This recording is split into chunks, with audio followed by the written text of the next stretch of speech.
మీ మోకాల నొప్పులకు ఎటువంటి సర్జరీ లేకుండా ఎపియాన్ పెయిన్ క్లినిక్ అందిస్తున్న అత్యాధునిక చికిత్స. కదా అవును, ఈ ఆర్థోపెడిక్ సబ్జెక్ట్లో పోస్చర్స్కి చాలా ఇంపార్టెన్స్ ఇస్తారని చెప్పి విన్నాను నేను. అవును సార్. పోస్చర్స్ ఎలా ఉండాలి, ఎలా ఉండకూడదు, డూస్ డోంట్స్?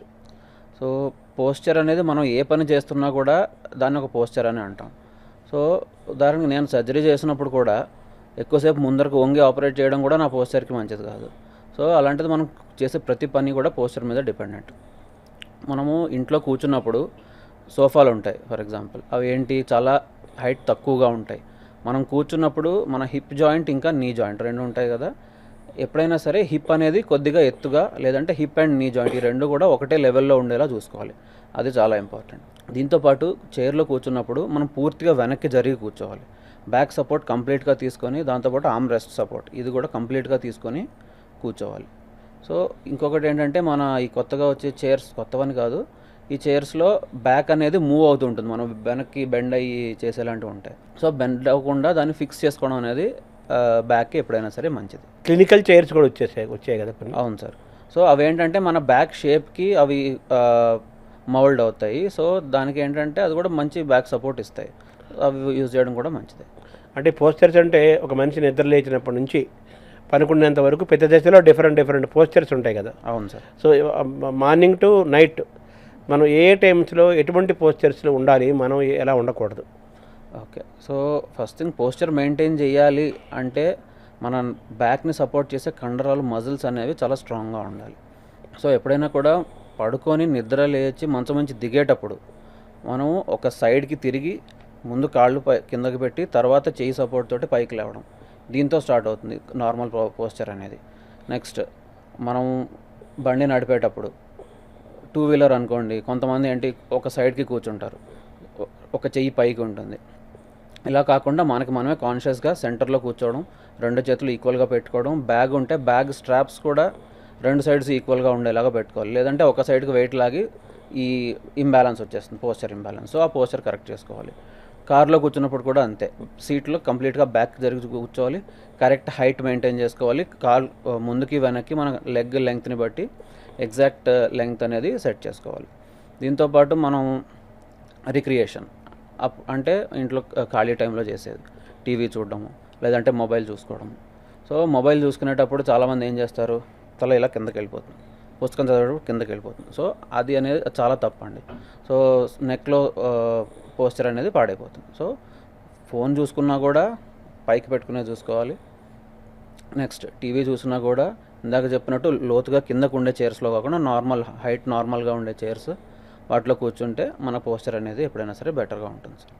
అంటే మన డైనింగ్ సిస్టమ్ ఉంటుంది కదా. అవును, ఆ డైనింగ్ సిస్టమ్ కూడా పోస్చరే కదా. అవునండి. అది ఎలా ఉండాలి, ఆ సిస్టమ్, ఆ పోస్చర్ ఎలా ఉండాలి?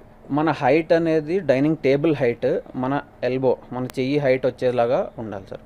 బాగా ఎక్కువ ఎత్తుగా ఉన్నా కూడా మనం ముందుకు వంగడం అనేది ఇబ్బంది అవుతుంది. సో డైనింగ్ టేబుల్ అనేది మన ఎల్బో హైట్కి ఉండేలా చూసుకోవాలి, లేదా దాన్ని బట్టి చైర్స్ని హైట్ మార్చుకోవాలి. కింద కూర్చొని తినడం అనేది ఇంతకుముందు ఎక్కువ మంది చేసేవాళ్ళు, ఇప్పుడు జనాలకి కుదరక చేయట్లేదు. అది దట్ ఈస్ వెరీ గుడ్, మన హెల్త్ పర్మిట్ చేస్తే. కింద కూర్చొని తినడం అనేది అది సజెస్టబులా? అవునండి. అంటే మోకాళ్ళ నొప్పులు లేదా సివియర్ బ్యాక్ ప్రాబ్లమ్స్ ఉన్నవాళ్ళు డెఫినెట్లీ చేయకూడదు. లేదు ఇలాంటివి ఏం ప్రాబ్లమ్స్ లేవు అంటే కనుక కింద కూర్చొని తినడం అనేది ఎప్పుడైనా మంచిదే. ఇప్పుడు మన బాత్రూమ్స్ కూడా ఇండియన్ బాత్రూమ్స్, తర్వాత ఫారెన్ అమెరికన్ వస్తున్నాయి కదా, అవి వాటిపైన కూడా చర్చ జరుగుతుంది కదా. అవును. సో దాన్ని ఎలా చూడాలి? సో మన వెస్ట్రన్ టైప్ టాయిలెట్కి ఇండియన్ టాయిలెట్కి డిఫరెన్స్ ఏంటంటే మనం కింద కూర్చున్నప్పుడు స్క్వాట్ అంటాం, కింద కూర్చున్నప్పుడు ఏమవుతుందంటే మనం తొడలో వెళ్ళి అబ్డోమెన్ మీద కొంత ప్రెషర్ పెట్టి మనం ఎక్కువ స్ట్రెయిన్ చేయకుండా మోషన్ బయటకు వచ్చేలాగా అది న్యాచురల్గా ఉంటుంది. వెస్ట్రన్ టాయిలెట్లో మనకు ఆ సౌలభ్యం లేదు. సో మనం ఎక్కువ స్ట్రెయిన్ చేయాల్సి వస్తుంది. కాకపోతే ఏంటంటే చాలామందికి ఇప్పుడు ఏజ్ అడ్వాన్స్ అయినప్పుడు మోకాళ్ళ నొప్పులు కానీ లేదా ముందుకు వంగలేక స్పైన్ ప్రాబ్లమ్స్ కానీ ముందే వేరే ఏమైనా సర్జరీస్ అయినప్పుడు కానీ వాళ్ళు చెయ్యలేరు. సో దానికి ఆల్టర్నేటివ్ ఇంకొకటి లేదు, వెస్ట్రన్ టాయిలెట్ మాత్రమే యూజ్ చేయాల్సి వస్తుంది. శరీరాన్ని మోసే పార్ట్ ఏది ఇంపార్టెంట్ పార్ట్? శరీరం బరువు మొత్తాన్ని మెయిన్గా మోసేది స్పైన్ అండి, మన బోనీ స్పైన్. ఆ స్పైన్ రెండు కాళ్ళకి ఈక్వల్గా ఎస్ఐ జాయింట్ అంటాం, సాక్రోఇలియాక్ జాయింట్. ఆ రెండు రైట్ లెఫ్ట్ జాయింట్స్ ద్వారా కాళ్ళలోకి ఆ వెయిట్ ట్రాన్స్మిట్ అవుతుంది. సో అక్కడి నుంచి మోకాళ్ళకి అండ్ ఫైనల్గా యాంకిల్స్ మన మడమ దగ్గరికి ఈ వెయిట్ అనేది ట్రాన్స్మిట్ అవుతుంది. అంటే ఈ బరువు నడుస్తున్నప్పుడు కానీ, బరువు ఏమో మెట్లు ఎక్కుతున్నప్పుడు కానీ, నడుస్తున్నప్పుడు కానీ, దిగుతున్నప్పుడు కానీ బరువు అంతా మోకాళ్ళ పైన మోకాళ్ళ మీద పడుతుంది, పడుతుంది, హిప్ జాయింట్ మీద పడుతుంది, కూర్చున్నప్పుడేమో స్పైన్ల స్పైన్ మీద మీద పడుతుంది. పడుతుంది.